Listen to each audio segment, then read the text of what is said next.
এই কথাটা কিন্তু আপনি যে খুব একটা ভুল বলেছেন তা না। কারণ আমরা দেখেছি, আমরা হাইকোর্ট থেকে ৪-৪টে রায় পেয়েছি।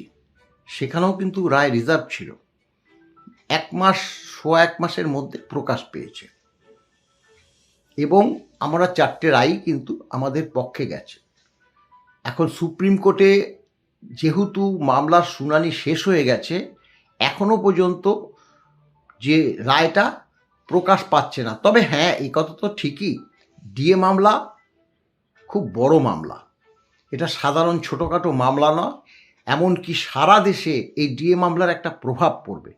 সেক্ষেত্রে সর্বোচ্চ আদালত এই দিকটাও চিন্তাভাবনা করতে পারে, যেহেতু all India consumer price index অনুসারে ডিএটা দেওয়া হচ্ছে এবং এই দিল্লি চেন্নাইতে যে সরকারি কর্মচারী, এই রাজ্যের কর্মচারীরা ডিএ পাচ্ছে, অতএব তারা যদি পেয়ে থাকে, অতএব স্বাভাবিকভাবে এই রাজ্যের যে কর্মচারী তাদেরও পাওয়ার যোগ্য এবং সেই যোগ্যতাটা যাতে কন্টিনিউ থাকে। অর্থাৎ আমরা পঞ্চম বেতন কমিশনের যে মামলা করেছি, সেই মামলার শুধু রায়ের প্রেক্ষিত যে বকেয়া সেটা নয়, তারা যাতে পরবর্তী এই যে সপ্তম বেতন কমিশন হতে চলেছে বা ষষ্ঠ বেতন কমিশন আরও বেশ কয়েক মাস বাকি আছে, সেখান থেকেও যদি কন্টিনিউ করার মতো যদি রায় দিয়ে দেয়, সেটা কিন্তু অবাক হব না। তাই সর্বোচ্চ আদালতের উপর আমাদের একটু নির্ভর করতেই হবে, এই রায়ের প্রেক্ষিত সময়ের নির্ভরতা করতেই হবে। কারণ এই যে ডিএ মামলার রায় কিন্তু মারাত্মকভাবেই, মানে সামগ্রিকভাবে তার প্রভাব পড়তে চলেছে আমরা মনে করছি।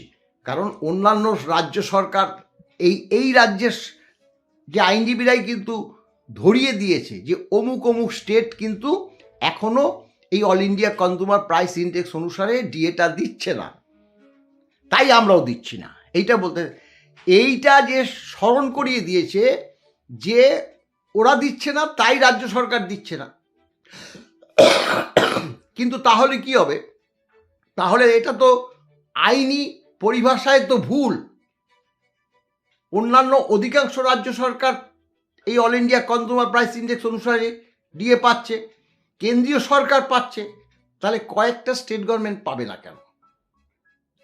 কারণ সুপ্রিম কোর্ট তো দেশের সুপ্রিম কোর্ট, অর্থাৎ তারা, আমরা মামলা করতে পারি ঠিক, কিন্তু তারা তো দেখবে সামগ্রিকভাবে এই রায়টা যাতে কর্মচারীদের পক্ষে এই all India consumer price index অনুসারে তারা যাতে মহার্ঘভাতাটা পেয়ে থাকে, তার কিন্তু রায় হতে পারে বলেই কিন্তু আমরা মনে করছি, এখনও মনে করছি। এখন রায় প্রকাশ পেলে সেটাই